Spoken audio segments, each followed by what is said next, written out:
Welcome back to Chat Shit. This is the season review for Western Bulldogs in 2025. Well, the Bulldogs won 14 games with a hefty 137% percentage, yet missed the finals.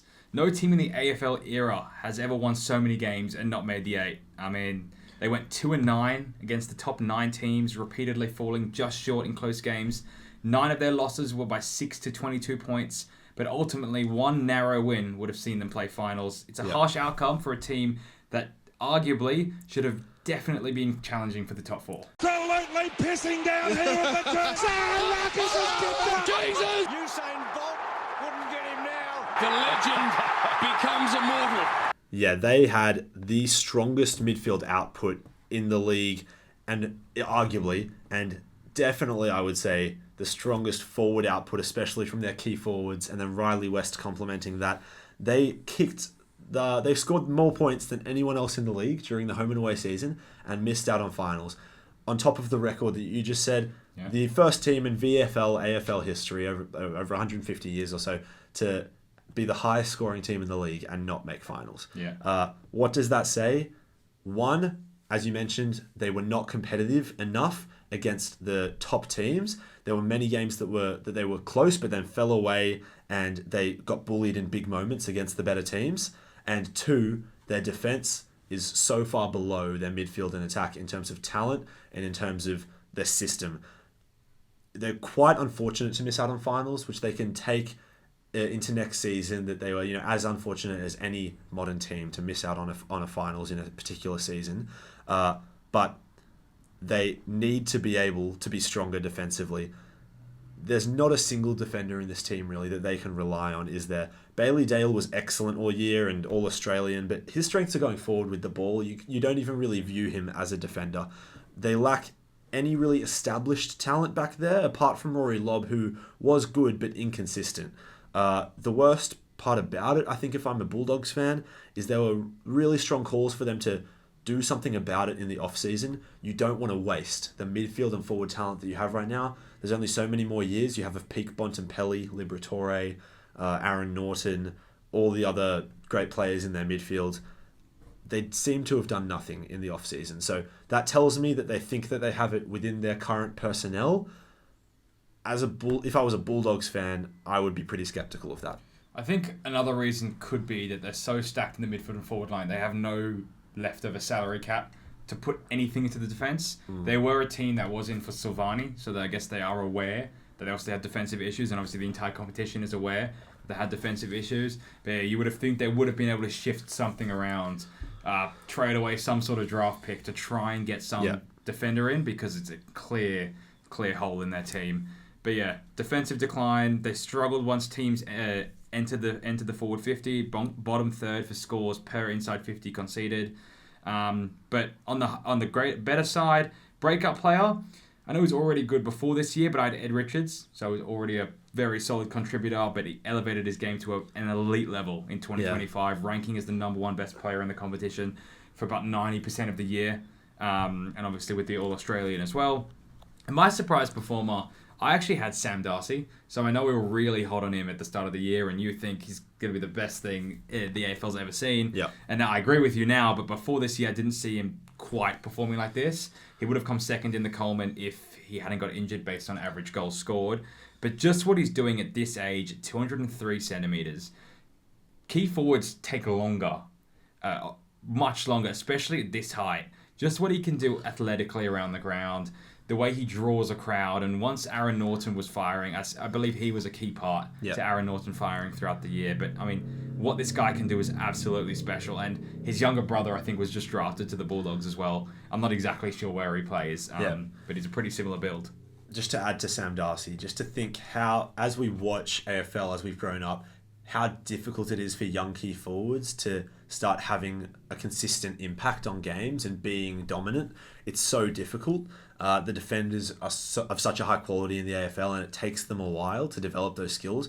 Sam Darcy is just, it looks like he's been in the league for 10 years already, and he's, 20 years old or something. It's quite ridiculous. If they can keep him healthy, they cannot waste any years that they have Sam Darcy and Marcus Bontempelli in the same team.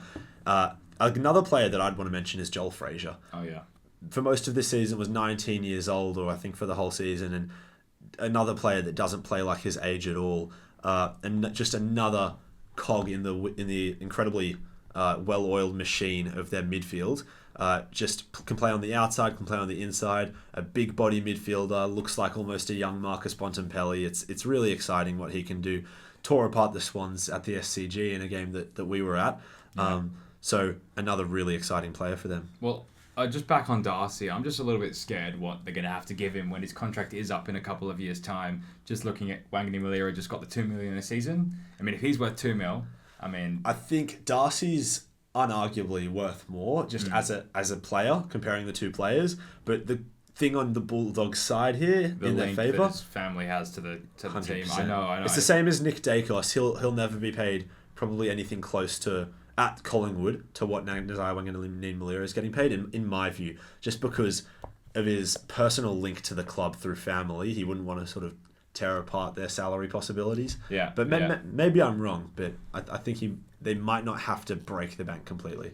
And just for an overall rating, I found this really tough to do. Obviously, they got the 14 wins, but their record against the top 9 was disastrous. I gave them a 5 out of 10.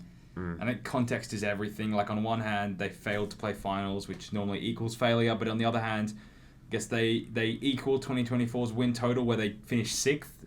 But this year missed the finals. Statistically, one of the better teams in the league. But, I mean, just didn't quite get over the line and get in that last game against Freo, which would have seen them make the finals and probably push this rating to a 7 or an 8 out of 10. Yeah, I've given them a 5.5. I decided 5 felt unfair. Just, they were so good against the bottom 9 teams. And, we say, the bottom 9 teams, when we just say it after the season, it sounds like, easy wins. But, there's a very competitive league we have, and the Bulldogs were very, very, very good for most of the year. Yeah, and just looking at that trade and draft period, the key ins and outs. So they had one in, Connor Bednarik from Gold Coast, which might help their rebounding game. So it's not just Bailey Dale off half-back. And the outs, obviously, Jamara Ugelhagen is now off the books. It's unfortunate. He was their 2022 leading goal kicker. And Gold Coast got him for pretty cheap, which we'll talk about in a future video. But yeah, for a very quiet trade period, would have hoped for more in the defensive ranks for the Bulldogs. But yeah, as for they're still a finals contender. They're still in that window. As long as Bontempelli is part of that team, they're still going to be in that window. But yeah, they probably have a couple more years just sitting in this potential premiership team window. And without addressing the defense, it's going to be pretty tough to see them really pushing all the way to September. When I think of 2026, which we're discussing now, the big thing for me, as we just keep harping on about, is what are they going to do about their defense? Their midfield and forward line, they don't need to touch. They just need to keep going with what they're doing. The development of Ed Richards, Joel Frazier, and with the leadership of Bont and Liberatore, that midfield looks fantastic. Then you've got the forward line, which is looking great. Norton and Darcy, the partnership was just getting better and better throughout the year. It's what are they going to do about that back six? And what are your thoughts on what they can or will do? Well, because they've tried in previous seasons, about like in 2024, they tried to throw Aaron Norton down back, which didn't work particularly well. It didn't look awful, but now that the Norton-Darcy partnership looks so successful, I don't think that they'll move away from that. Yeah, they're in a weird situation. It almost felt like in 2025, their strategy wasn't even to defend. It's just, can we score more than the other team? And hopefully, when we score 110, they'll score 100. But too many times, it was them scoring 100, other team was scoring 120. Yeah. And obviously, with not many additions or a single addition to the defense, we haven't seen too many young players coming through that defensive line. I think they're just going to have to go for a similar approach and just hope it works out for them, which is not a great way to go. I don't think Norton's going to be pushed back with how he sort of finished and was in the All-Australian conversation briefly. So I think he stays in the forward line. Yeah. I don't know where they go. They've got a very offensive midfield line. I think it's tough to see what they can do to address that issue. The thing is, you've got the guys who have shown ability in the defence that aren't currently there are Ed Richards and Joel Frazier, probably. Yeah. Ed Richards was a very, very good defender, was incredibly impressive, sort of in the same as the Miles Bergman boat, where he looked a little bit too good to be stuck in a back pocket, and so their respective teams have chucked them into the midfield, which has been a great success.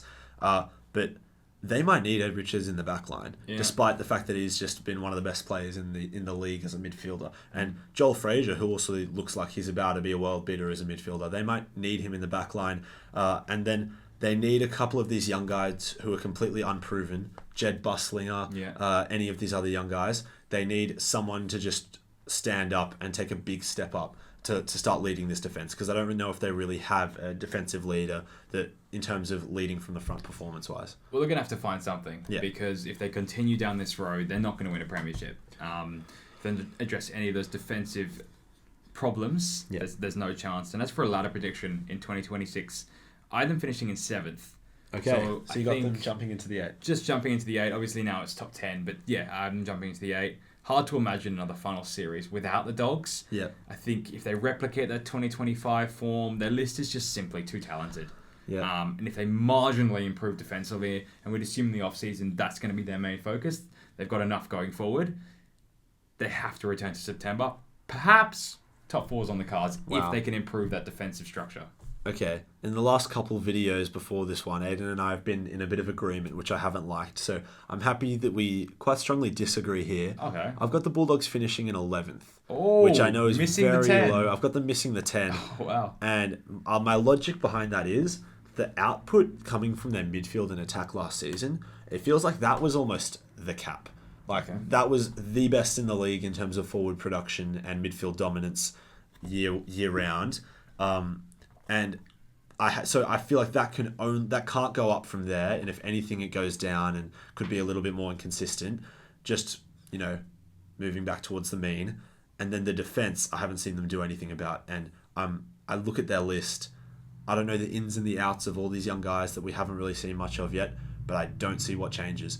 And so obviously, last year they were strong, 14 wins, great percentage. They could make the 8, but I see them dropping off a little bit from their performance levels. Well, yeah, they're going to be a really tough team to predict, because they could just go and they could steamroll teams all year, or they could struggle, like you just said, and not be able to really hold teams out of the defensive 50. But I've done a superstar, up-and-comer, and make-or-break player. Superstar, obviously, Marcus Bontempelli, heart and soul. He'll be 30, but remains arguably the best player in the game. Missed the first 5 rounds, and it arguably probably cost the Dogs quite a few wins at the start. But when he returned, he was vintage Bontempelli. Match-winning, prowess, versatility, all Australian. All he had to do was meet the minimum games. Up-and-comer, we talked about him already, but Joel Frazier. Yeah. We obviously saw him live at the SCG where he tore apart the Swans. And he just feels like he's that second coming of Bontempelli. He's got a really similar build. It's just going to be if he can push to get more midfield time, and maybe he will if Ed Richards is pushed towards the back line, if that's a way that they go. And my make or break player, I'd Cody Waitman. He's obviously missed the entire 2025 with an injury.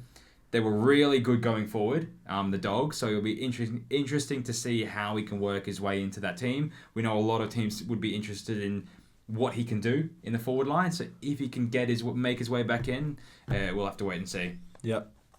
Yeah, what do you guys think? Who's right? The Bulldogs jumping back into the 8, or are they going to regress? Let us know. See you all in the next one.